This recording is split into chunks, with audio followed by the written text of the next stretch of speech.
അമേരിക്കയുടെ അനുമതി നേടി വലിയൊരു ആക്രമണം ഇറാനിലേക്ക് തൊടുത്തുവിട്ടപ്പോൾ സ്വപ്നത്തിൽ പോലും ഇസ്രായേൽ വിചാരിച്ചില്ല തങ്ങൾ ഇന്ന് ഏറ്റവും വലിയ പ്രതിസന്ധിയിലേക്ക് പോകുമെന്നും വലിയ നാശനഷ്ടം സംഭവിക്കുന്നു. ഇപ്പൊ ഇസ്രായേലിന് അയ്യോ കഷ്ടമാണ്. വീണ്ടും അവിടെ ഒരു ആക്രമണം നടന്നിരിക്കുകയാണ്. ജനജീവിതം ദുസ്സഹമാണ്. ആളുകളെ മാറ്റിപ്പാർപ്പിക്കുന്നു. 24 മണിക്കൂറിനിടെ ഇസ്രായേലിൽ 250-ലേറെ പേർക്ക് പരിക്ക് പറ്റി എന്നുള്ള വാർത്തകൾ വരുന്നു. അത് മാത്രമല്ല, സഹായം അഭ്യർത്ഥിച്ച് നെതന്യാഹു ലോക രാജ്യങ്ങളുടെ കാല് പിടിക്കുന്നു എന്നുള്ള വാർത്തകളൊക്കെ വരികയാണ്. ഇസ്രായേലിനെ പിടിവിടാതെ തന്നെ ഇറാൻ ആക്രമണം കൂട്ടുകയാണ്. ഇറാന്റെ കരുത്തു കൂട്ടുകയാണ്. ഇറാന്റെ കോപം തീരുന്നത് വരെ ഈ ഒരു ആക്രമണം തുടരുകയാണ്. ഈ അഗ്നികുണ്ഡത്തിലേക്ക് തള്ളിവിടുകയാണ് ഇസ്രായേലിനെ എന്ന് വേണമെങ്കിൽ പറയാം. ആശ്വാസം എന്ന വാക്ക് പോലും ഇപ്പോൾ ഇസ്രായേലിനില്ല. അതികഠിനമായിട്ടുള്ള തിരിച്ചടിയിൽ വിറച്ചു നിൽക്കുകയാണ് നെതന്യാഹു. എന്തായാലും വലിയ രീതിയിലുള്ള പ്രശ്നത്തിലേക്ക് ഇപ്പോൾ കാര്യങ്ങൾ പോയിക്കൊണ്ടിരിക്കുകയാണ്. നെതന്യാഹു സ്വപ്നത്തിൽ പോലും വിചാരിക്കാത്ത രീതിയിൽ ഇറാന്റെ പക്കൽ നിന്ന് ഈ പറയുന്നത് പോലുള്ള വലിയ ആക്രമണങ്ങൾ ഉണ്ടായിരിക്കുകയാണ്. ഇപ്പോൾ ഇതാ പശ്ചിമേഷ്യയെ മുൾമുനയിൽ നിർത്തിയ യുദ്ധം അതിരൂക്ഷമായിട്ട് തുടരുന്നതിനിടെ ഇസ്രായേലിൽ വീണ്ടും ആക്രമണവുമായിട്ട് ഇറാൻ എത്തുകയാണ്. ഇസ്രായേലിലെ നിരവധി പ്രദേശങ്ങൾ ലക്ഷ്യം വെച്ച് ഇറാൻ ക്ലസ്റ്റർ ബോംബുകൾ ഘടിപ്പിച്ച മിസൈൽ ആക്രമണം നടത്തി എന്നുള്ള വാർത്തകളൊക്കെയാണ് വരുന്നത്. നമ്മൾ നേരത്തെ കണ്ടതാണ് ഇറാൻ ക്ലസ്റ്റർ ബോംബുകളൊക്കെ ഘടിപ്പിച്ച ഒരുപാട് ആക്രമണങ്ങൾ നടത്തിയത്. അത് ലക്ഷ്യസ്ഥാനത്ത് എത്തുകയും ചെയ്തു. ഇപ്പോൾ അതേപോലെ തന്നെ ഇസ്രായേലിൽ നടത്തിയപ്പോൾ അതിൻ്റെതായ ലക്ഷ്യസ്ഥാനത്ത് ഇറാൻ എത്താൻ കഴിഞ്ഞു എന്നുള്ള വാർത്തകളൊക്കെ വരുമ്പോൾ ഇത് ഏറ്റവും കൂടുതൽ ഭയപ്പെടുത്തുന്നത് ഇസ്രായേലിലെ പ്രധാനമന്ത്രി ബെഞ്ചമിൻ നെതന്യാഹുവിനെ. കാരണം ഒരു കാര്യവുമില്ലാതെ അമേരിക്കയുടെ അനുമതി വേണ്ടി വെറുതെ പോയി ഒരു ആക്രമണം നടത്തി. പക്ഷെ ആ ആക്രമണം നടത്തിയതിനു ശേഷം സ്വപ്നത്തിൽ പോലും ചിന്തിച്ചില്ല ഇത്തരത്തിലുള്ള ഒരു പ്രതിസന്ധി നേരിടേണ്ടി വരുമെന്ന്. എന്തായാലും ആക്രമണത്തിൽ തെൽ അവീവിൽ മാത്രം 17 പേർക്ക് പരിക്കേറ്റെന്നാണ് വിവരം. സംഘർഷത്തിൽ 24 മണിക്കൂറിനിടെ ഇസ്രായേലിൽ 250-ലേറെ പേർക്ക് പരിക്കേറ്റു എന്നും ഇസ്രായേൽ തന്നെ സ്ഥിരീകരിച്ചതായിട്ടാണ് റിപ്പോർട്ടുകൾ സൂചിപ്പിക്കുന്നത്. ഇസ്രായേലിലെ പ്രധാന ആണവ കേന്ദ്രമായിട്ടുള്ള ഡിമോണ, അറാദ് എന്നിവിടങ്ങളിലായിരുന്നു ആദ്യം ഇറാന്റെ പ്രധാന ആക്രമണം നടന്നത്. അത് കഴിഞ്ഞിട്ടാണ് പിടിവിടാതെ ഇസ്രായേലിനെ നശിപ്പിക്കുക എന്ന രീതിയിലേക്ക് ഇറാന്റെ നിലപാടുകൾ ഘടിപ്പിക്കുന്നത്. വീണ്ടും ആക്രമണം നടത്തിയിരിക്കുന്നത്. ഇതെല്ലാം നടക്കുമ്പോൾ ഇറാന്റെ ഏറ്റവും പുതിയ തിരിച്ചടിയിൽ ഇസ്രായേലിൽ 1000-ഓളം വീടുകൾ തകർന്നു വീഴുകയും ചെയ്തിട്ടുണ്ട് എന്ന റിപ്പോർട്ടുകൾ വരുന്നുണ്ട്.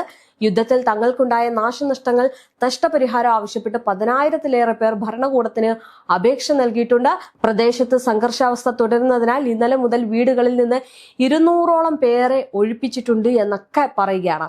ആകെ മൊത്തം പ്രശ്നത്തിലാണ് ഇപ്പോൾ ഇസ്രായേൽ കടന്നുപോയിക്കൊണ്ടിരിക്കുന്നത്. മാത്രമല്ല, ഈ ഡീഗോ ഗർഷ്യ സൈനിക താവളത്തിന് നേരെ ഇറാൻ നടത്തിയ മിസൈൽ ആക്രമണത്തിന് പിന്നാലെയാണ് പശ്ചിമേഷ്യയിൽ യുദ്ധത്തിൽ പങ്കുചേരാൻ യൂറോപ്യൻ രാജ്യങ്ങളോട് അഭ്യർത്ഥിച്ച് ഇസ്രായേൽ പ്രധാനമന്ത്രി ബെഞ്ചമിൻ നെതന്യാഹു രംഗത്ത് വരുന്നത്. നോക്കിക്കേ, ഇസ്രായേലിലേക്ക് ആക്രമണം തൊടുത്തുവിട്ടപ്പോൾ അത് പിടിച്ചു നിർത്താനോ അല്ലെങ്കിൽ അത് പ്രതിരോധിക്കാനോ ഉള്ള കരുത്ത് ഇസ്രായേലിനില്ല എന്നതാണ് ഇതിൽ നിന്ന് മനസ്സിലാക്കാവുന്നത്. ഇനി നോക്കിക്കേ, യൂറോപ്യൻ രാജ്യങ്ങളോട് അഭ്യർത്ഥന ചോദിച്ചിരിക്കുകയാണ്. അഭ്യർത്ഥന എന്ന് പറയുന്നതിലുപരി കാല് പിടിക്കുകയാണെന്ന് വേണമെങ്കിൽ പറയാം. കാരണം അമേരിക്കയും പറയുന്ന ഇസ്രായേലും കൂടി ചേർന്ന് ആക്രമണം നടത്തി. എന്നിട്ട് അവസാനം ഇറാന്റെ പക്കൽ നിന്ന് വരുന്ന ആക്രമണം അല്ലെങ്കിൽ ഇറാന്റെ പ്രഹരശേഷി അവർക്ക് ഉൾക്കൊള്ളാൻ കഴിയാത്തത് കൊണ്ട് മറ്റു രാജ്യങ്ങളുടെ കാല് പിടിക്കുന്ന ഒരവസ്ഥയിലേക്ക് ഈ ഇരു രാജ്യങ്ങളുടെ അവസ്ഥ മാറിയിട്ടുണ്ട്.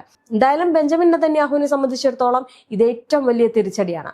ലോക പോലീസ് ചമഞ്ഞ അമേരിക്കയ്ക്കും ഇത് വലിയൊരു തിരിച്ചടി തന്നെയാണ്. ഇപ്പോൾ നോക്കിക്കേ, ഒറ്റയ്ക്ക് നിന്ന് ഇറാനെ നേരിടാൻ കഴിയില്ല എന്ന് ലോകത്തിന് മുന്നിൽ വിളിച്ചു പറയുകയാണ് ഇസ്രായേൽ. അതുകൊണ്ടാണ് ഈ സഹായം അഭ്യർത്ഥന ഒക്കെ പറഞ്ഞ് കാല് പിടിക്കുന്ന അവസ്ഥയിലേക്ക് പോയത്.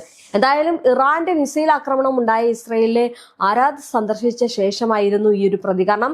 4000 കിലോമീറ്റർ അകലെയുള്ള ഡീഗോ ഗർഷ്യയിലേക്ക് ഭൂഖണ്ഡാന്തര ബാലസ്റ്റിക് മിസൈലുകൾ തൊടുക്കാനുള്ള ഇറാന്റെ ശേഷി യൂറോപ്പിനും വലിയ സുരക്ഷാ ഭീഷണിയാണെന്ന് നെതന്യാഹു മുന്നറിയിപ്പ് നൽകുകയാണ്. ഇതിനു മുമ്പ് നെതന്യാഹു ഇങ്ങനെയുള്ള മുന്നറിയിപ്പൊന്നും നൽകിയില്ല. കാരണം എന്താണെന്ന് ചോദിച്ചു കഴിഞ്ഞാൽ, ഞങ്ങളാണ് ജയിച്ചത്, ഞങ്ങൾക്ക് അനുകൂലമാണ്, അല്ലെങ്കിൽ ഞങ്ങൾ ചെയ്തത് ഇറാനെ തകർത്തു എന്നുള്ള രീതിയിൽ വന്നു. ഇറാന്റെ സ്കൂളിലേക്കൊക്കെ ഒരു ആക്രമണം നടത്തി അവിടുത്തെ കുട്ടികളൊക്കെ കൊല്ലപ്പെട്ടതിനു ശേഷം വളരെ സന്തോഷത്തോടു കൂടി നിന്ന നെതന്യാഹുവിനെയും അമേരിക്കൻ പ്രസിഡന്റ് ഡൊണാൾഡ് ട്രംപിനെയാണ് കാണാൻ സാധിച്ചത്. എന്നാൽ പിന്നീട് ഇറാന്റെ പ്രഹരശേഷിക്ക് മുന്നിൽ നടുങ്ങിപ്പോയി ഇരുവരും എന്ന് പറയേണ്ടി വരും. നോക്കിക്കെ, ഒരു കാര്യവുമില്ലാതെ വെറുതെ ഇരുന്ന് പണി വാങ്ങിയിരിക്കുകയാണ് ബെഞ്ചമിൻ നെതന്യാഹു. വളരെ പരിതാപകരമായിട്ടാണ് ഇപ്പോൾ പോയിക്കൊണ്ടിരിക്കുന്നത്. എന്നാൽ നേരത്തെ നോക്കും, മറ്റൊരു കാര്യം കൂടിയുണ്ട്. ഈ പറയുന്നത് പോലെ തന്നെ ഇസ്രായേൽ സഹായം ചോദിച്ചതുപോലെ തന്നെ അമേരിക്കയും ബ്രിട്ടനെയും കാലുപിടിച്ച് ചെന്ന് നിന്നിരുന്നു സഹായത്തിന് വേണ്ടിയിട്ട്. പക്ഷേ ബ്രിട്ടൻ സഹായത്തിന് ഒരു താവളം ഒരുക്കിയപ്പോൾ അതിനെതിരെ ഇറാന്റെ ആക്രമണം നടന്നത് അമേരിക്കയെ വല്ലാതെ ഞെട്ടിച്ചിരുന്നു. ഇതെല്ലാം കഴിഞ്ഞു പോകുമ്പോഴും ഓരോ ദിവസത്തിലെ ഓരോ വാർത്തകൾ വരുമ്പോഴും നമുക്ക് മനസ്സിലാക്കാൻ സാധിക്കുന്ന ഒരു കാര്യം എന്ന് പറയുന്നത് യുദ്ധം എത്രത്തോളം കഠിനമായിക്കൊണ്ടിരിക്കുക ആണ് എന്നുള്ളതാണ്. എന്തായാലും ചങ്കും കരളുമായിട്ടുള്ള അമേരിക്കയും ഇസ്രയേലും ഇപ്പോൾ ഇറാന്റെ മുന്നിൽ പിടിച്ചു നിൽക്കാൻ കഴിയുന്നില്ല.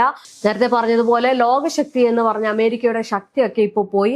ഇപ്പോൾ ഇതിൽ നിന്ന് എങ്ങനെ രക്ഷപ്പെടുമെന്ന് ആലോചിച്ചിരിക്കുകയാണ് ഈ മാനിപ്പുലേറ്റിംഗ് കിങ് ആയിട്ടുള്ള ട്രംപ്. എന്തായാലും പ്രശ്നം രൂക്ഷമാകുമ്പോൾ ഇവിടെ ഓർക്കേണ്ട ഒരു കാര്യമുണ്ട്. യുദ്ധം തുടങ്ങിയപ്പോൾ ട്രംപ് പറഞ്ഞ ഒരു കാര്യം 4 ആഴ്ചയ്ക്കുള്ളിൽ യുദ്ധം അവസാനിക്കും എന്നതാണ്. പക്ഷേ അതിൽ നിന്നൊക്കെ കാര്യങ്ങൾ മാറി മറിഞ്ഞിരിക്കുകയാണ്. കാരണം യുദ്ധം അവസാനിപ്പിക്കുന്നത് ഇറാനാണെന്ന് പറഞ്ഞല്ലോ.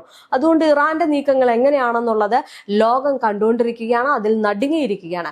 എന്തായാലും 4 ആഴ്ച കഴിയുമ്പോൾ പറയാൻ പറ്റുന്ന ഒരു അവസ്ഥ എന്ന് പറയുന്നത് ഇന്ന് ലോകത്തിന് മുന്നിൽ വിറങ്ങലിച്ചിരിക്കുന്ന അമേരിക്ക ഇസ്രായേലിനെയാണ് കാണാൻ സാധിക്കുന്നത്. കാരണം ഇറാന്റെ പ്രഹരശേഷിക്ക് മുന്നിൽ അവർക്ക് തോൽക്കുകയല്ലാതെ വേറെ നിവൃത്തിയില്ല എന്ന രീതിയിലേക്ക് മാറി.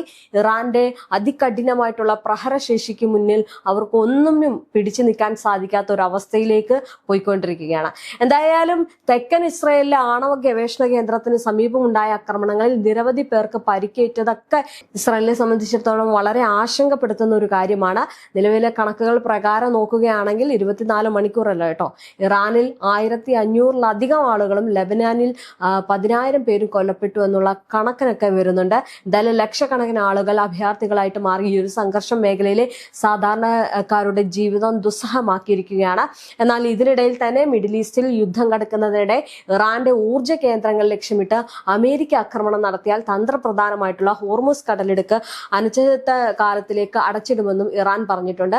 48 മണിക്കൂറിനുള്ളിൽ കടലിടുക്ക് തുറന്നില്ലെങ്കിൽ ഇറാന്റെ വൈദ്യുത നിലയങ്ങൾ തകർക്കുമെന്ന് അമേരിക്കൻ പ്രസിഡന്റ് ഡൊണാൾഡ് ട്രംപ് നൽകിയ അന്ത്യശാസനത്തിന് പിന്നാലെയായിരുന്നു ഇറാന്റെ ഈ ഒരു നീക്കം എന്ന് പറയുന്നത്. എന്തായാലും തങ്ങളുടെ പ്ലാന്റുകൾക്ക് കേടുപാടുകൾ സംഭവിച്ചാൽ അവ പുനർനിർമ്മിക്കുന്നത് വരെ ജലപാത തുറക്കുന്നില്ല അല്ലെങ്കിൽ തുറക്കില്ല എന്നുള്ള കടുത്ത നിലപാടെടുത്തിരിക്കുകയാണ്.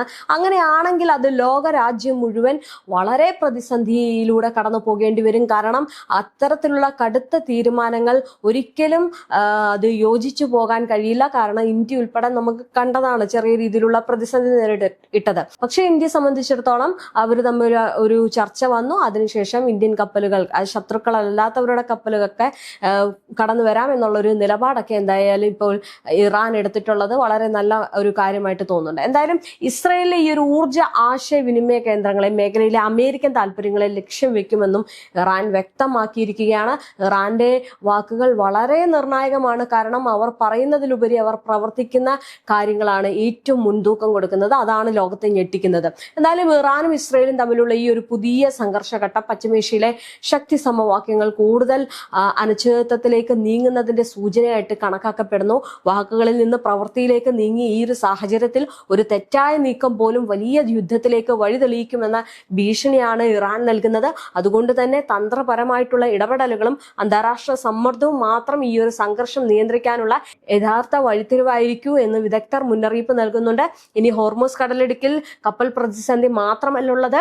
കഴിഞ്ഞ ദിവസം ഹോർമോസ് ദ്വീപിന് സമീപം ഉപരിതലത്തിൽ നിന്ന് വിക്ഷേപിച്ച മിസൈൽ ഉപയോഗിച്ച് ഇറാന്റെ വ്യോമ പ്രതിരോധ സംവിധാനങ്ങൾ ശത്രുവിന്റെ F-50 ഫൈറ്റർ ജെറ്റ് വെടിവെച്ചിട്ടതായിട്ട് ഇറാൻ പറഞ്ഞിരുന്നു. ഗൾഫ് മേഖലയിലെ ഇറാൻ US ഇസ്രായേൽ സംഘർഷത്തിൽ കാര്യമായിട്ടുള്ള വർധനയാണ് ഈ ഒരു സംഭവം സൃഷ്ടിച്ചിരിക്കുന്നത്.